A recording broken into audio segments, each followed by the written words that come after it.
जय श्री कृष्णा, जय श्री राम, जय गौ माता, जय राधे श्याम। आप देख रहे हैं तुलसी तपोवन यूट्यूब चैनल। तो मैं इस वीडियो में कुछ आपको चर्चा कर रहा हूं और बात यह है कि माताओं को चूड़ियां क्यों पहननी चाहिए, कैसे रंग की पहने, कौन सी पहने, क्यों पहने। आचार्य जी, इसका भी बड़ा अद्भुत हमारे ग्रंथों में वर्णन है। हमारे ग्रंथों में हर चीज का एक महत्व है। चूड़ियाँ पति को आकर्षित करती हैं। चूड़ियाँ नारी का एक बहुत बड़ा श्रृंगार है। एक मैं श्रृंगार शतक का श्लोक बोल रहा हूँ इसके लिए। उसमें लिखा है, एता स्खलत बल संगीत में खलोत्था झंकार नूपुर पराजितराज हंसा कुर्वंत कस्य नमनो विवशम तरुण्यो मित्रस्म मुग्धा हरिशन रसो कटाक्षय।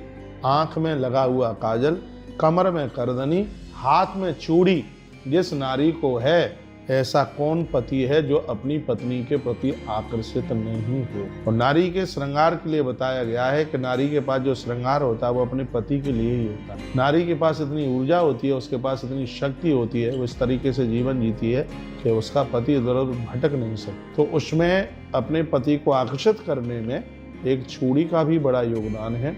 और चूड़ी में से एक ऊर्जा मिलती है। नारी को भजन, साधना, पूजा पाठ इन सब में ऊर्जा तो मिलती है। तो ऊर्जा को जो संयमित बना करके रखती है, ये देन चूड़ी की है। चूड़ी का प्रभाव, चूड़ी क्या देती है हमें, बताया जाता है कि जो चूड़ियाँ हैं ये हमें, जो चूड़ी है ये प्रेम देती है, ये चूड़ियाँ ऊर्जा देती हैं, ये चूड़ियाँ सौभाग्य देती हैं। चूड़ी पति की आयु बढ़ाती है। जो लाल रंग की चूड़ी है आचार्य जी, वो ऊर्जा का स्रोत है। लाल रंग की शक्ति, ताकत, नर्वस नहीं होने देती। ये लाल रंग की चूड़ी की ये बड़ी विशेषता है। और तत्पश्चात जो हरे रंग की चूड़ी है, ये सौभाग्य समृद्धि देती है, सौभाग्य, पति की आयु बढ़ाती है। पीले रंग की जो चूड़ी है वो खुशियां देती है, अतिशय प्रसन्नता देती है। और बताया जाता है कि जो नारंगी रंग की जो चूड़ी है, ये पति को सफलता देती है। जिसका पति बार बार असफल हो रहा है, काम मिल नहीं रहा है, नौकरी में भी तरक्की हो नहीं रही है, व्यापार भी चल नहीं रहा है, और मैं तो बिना प्रमाण के कोई बात नहीं करता, यदि मातृशक्ति नारंगी रंग की चूड़ी पहन करके भगवान की पूजा करे, उसके पति को सफलता मिले। पीले रंग की चूड़ियों के द्वारा घर में खुशियां चल करके आती हैं। पीले रंग की चूड़ी की इतनी बड़ी महिमा है। जो नारी बिल्कुल खामोश हो रही है, ऐसा लग रहा है कि शरीर काम नहीं करता, अरे क्या करना है, यानी आलस्य हो गया है, बिल्कुल काम करने का मन ही नहीं हो रहा है, उसके लिए लाल रंग की जो चूड़ियाँ आचार्य जी, वो ऊर्जा प्रदानित कर देगी। और मैं कहूँगा कि जितने भी धार्मिक कार्य होते हैं, बच्चों के जन्म को तत्पश्चात में और भी मांगलिक कार्यों में, विशेष रूप से हरी चूड़ियों को लिया गया। हरी चूड़ी ये सौभाग्य देती है, सुहाग की आयु बढ़ाती है। इसलिए मैंने पिछली वीडियो में डाला है कि सावन का महीना है,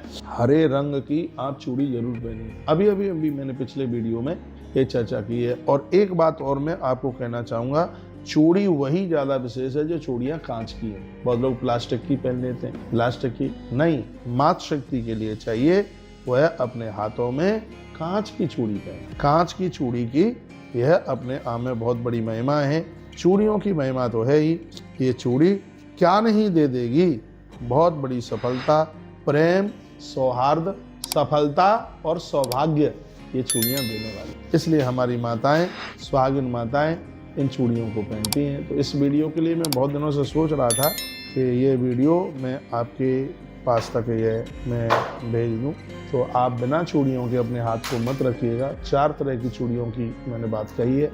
नंबर 1 लाल रंग की चूड़ी, नंबर 2 हरे रंग की चूड़ी, नंबर 3 पीले रंग की चूड़ी, और नंबर 4 नारंगी रंग की चूड़ी। एक बार फिर रिपीट कर रहा हूँ, लाल रंग की जो चूड़ी है वो आपको ऊर्जा देगी, हरे रंग की चूड़ी है वो आपको सौभाग्य, पति की उम्र, पीले रंग की चूड़ी घर में खुशियाँ देगी, और नारंगी रंग की जो चूड़ियाँ है वो आपके पति को सफलता देगी। बहुत बहुत धन्यवाद, आप सीख गए।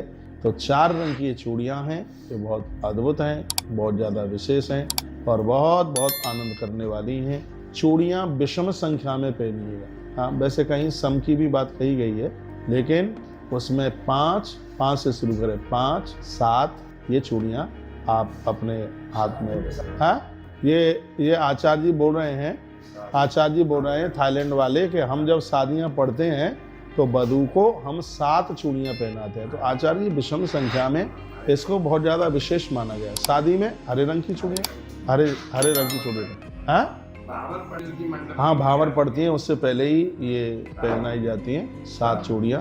5 हैं, 7 हैं, विषम संख्या में उनकी, हाँ, दोनों हाथों में पहनाई जाती हैं। तो चूड़ियों का बहुत बड़ा योगदान है। और मैं आगे निवेदन भी करूंगा आचार्य जी, स्वर्ण की, सोने की चूड़ियों का भी बड़ा विशेष, सोने के कंगन, सोने की चूड़ियाँ, लेकिन नित्य नैमित कार्य में रोज के लिए कांच की ही चूड़ी होनी चाहिए। लेकिन आज वर्तमान समय का ये दुर्भाग्य है कि बिल्कुल लोग भूल गए हैं। माताएं तो विशेष रूप से एक कड़ा डाल लेती हैं हाथ में।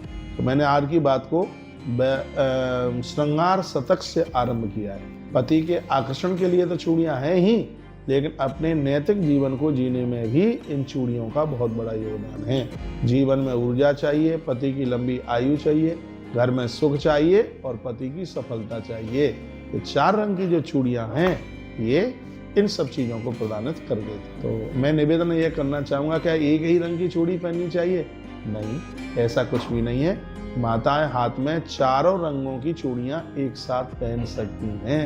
यह भी वर्णन है, इसमें 4 रंग की चूड़ियां अपने उसमें। हाँ, लेकिन जब कोई विशेष ऐसे मांगलिक कार्य, जैसे बच्चों का जन्म हुआ, उसके बाद शुद्धि जब देखी जाती है, तब हरे रंग की चूड़ी पहनी जाती है। और जब विवाह के समय पर है, तब भी हरे रंग की ही चूड़ी पहनी जाती है। और श्रावण की पूजा पाठ में, अनुष्ठान में, उस समय भी मातृशक्ति अपने पति की लंबी उम्र के लिए हरे रंग की चूड़ी पहनती। और कुछ बोलती? हाँ, तो मैं तो बोल रहा हूँ ना, पति की आयु के लिए हरे रंग की चूड़ी है। तो करवा चौथ पति की आयु के लिए ही तो है। करवा चौथ का जो व्रत है वो पति की आयु के लिए। हाँ, मैंने जो और रंग की चूड़ियाँ मैंने आपको बताई हैं, तो वो ये इस तरीके का वो अपना फल प्रदानित करती है, इसलिए मैंने 4 रंग की चूड़ियों की बात कही। बहुत बहुत धन्यवाद, वीडियो को आपने पूरा सुना। ऐसे हमारे साथ जुड़े रहिए और आप इन वीडियो से लाभान्वित होते रहिए। इन्हीं शब्दों के साथ जय श्री कृष्ण, जय श्री राम, जय गौ माता, जय राधे श्याम, हर हर महादेव, घर घर महादेव।